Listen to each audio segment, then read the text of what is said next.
c'est votre micro-trottoir de la semaine sur Focus Group Média. Votre micro-trottoir de la semaine portera sur les travaux de réhabilitation de la Buse au niveau des charbonnages. Depuis le lancement de ces travaux, la population rencontre des difficultés au niveau du transport. Alors, écoutons les avis dans quelques instants. C'est une zone marécageuse. Là, c'était un grand étang. Mais cette Buse-là, si on veut la travailler, la renouveler, c'est très important parce que ça a causé beaucoup d'inondations ici, où ça a endommagé beaucoup de dégâts, de biens matériels et financiers dans cette zone. Bon, c'est tout ce que je sais, puisque ça avait été publié à la télévision. On a vu les gens nager dans l'eau pour aller enlever les trucs de leur voiture. L'eau est rentrée dans les voitures se sont gaspillées. Bon, mon avis concernant ces travaux, en fait, c'est une très bonne idée. Puisque là, nous sommes en saison sèche.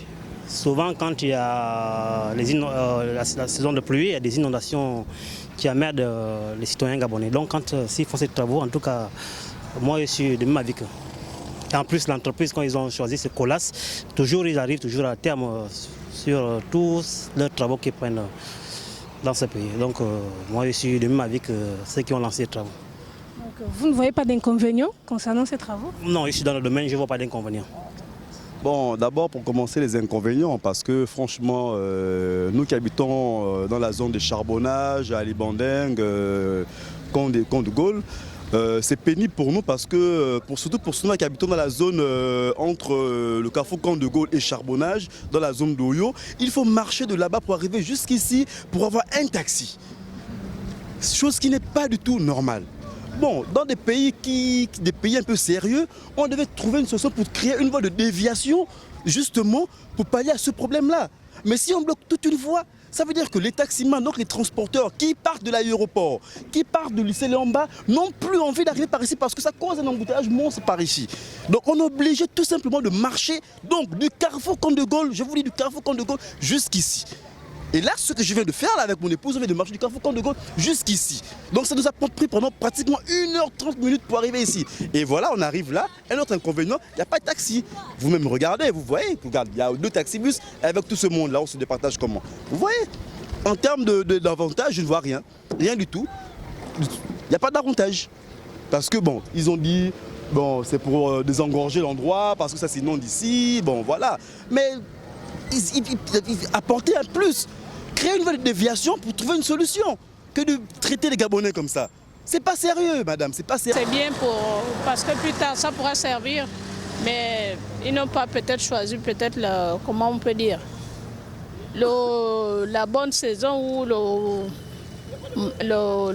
bon moment. Parce que là, les gens marchent. Là, je reviens de Dranyu à pied, là. Je vais pour le charbonnage. Ceux qui prennent des taxis, depuis Aïe, maintenant, ça n'arrive plus au Secado. Ça s'arrête ici au lac Bleu, il faut marcher. C'est des kilomètres. Imaginez si vous avez un sachet, un bagage. Pour une maman, par exemple, du 3e âge, je ne sais pas. C'est bien la route, on veut les routes, oui. Parce que sans route, rien ne peut être développé, c'est vrai. C'est bien, c'est une bonne chose, mais c'est un calvaire, on va faire avec et puis ça ira. Constatez vous-même, vous voyez, ça fait pratiquement plus de 5 minutes. Les véhicules qui viennent de la zone de Vendo pour se rendre au charbonnage, c'est avec beaucoup de difficultés. Parce que vous constatez aujourd'hui, pour avoir un taxi au niveau du feu rouge, vous demandez par exemple 300 francs au niveau du charbonnage, ils vous refusent, alors que la distance n'est pas très longue, parce que effectivement la route est bloquée. Vous comprenez également aussi de l'autre côté, ceux qui reviennent d'Akanda, pour se rendre en Zanyon, ils sont obligés de passer soit par la voie express, soit par Ondor. Bon, imaginez quelqu'un qui reste juste aux environs, du coup, le taxi le laisse à l'échangeur, il marche tout le long, donc ça complique effectivement les déplacements. Et vraiment, nous ne savons pas si c'est une manière de trouver une solution pour essayer de faire agrandir la route ou déranger effectivement la population, mais on attend puisqu'on constate que les travaux sont toujours en cours, on attend et on va voir la fin.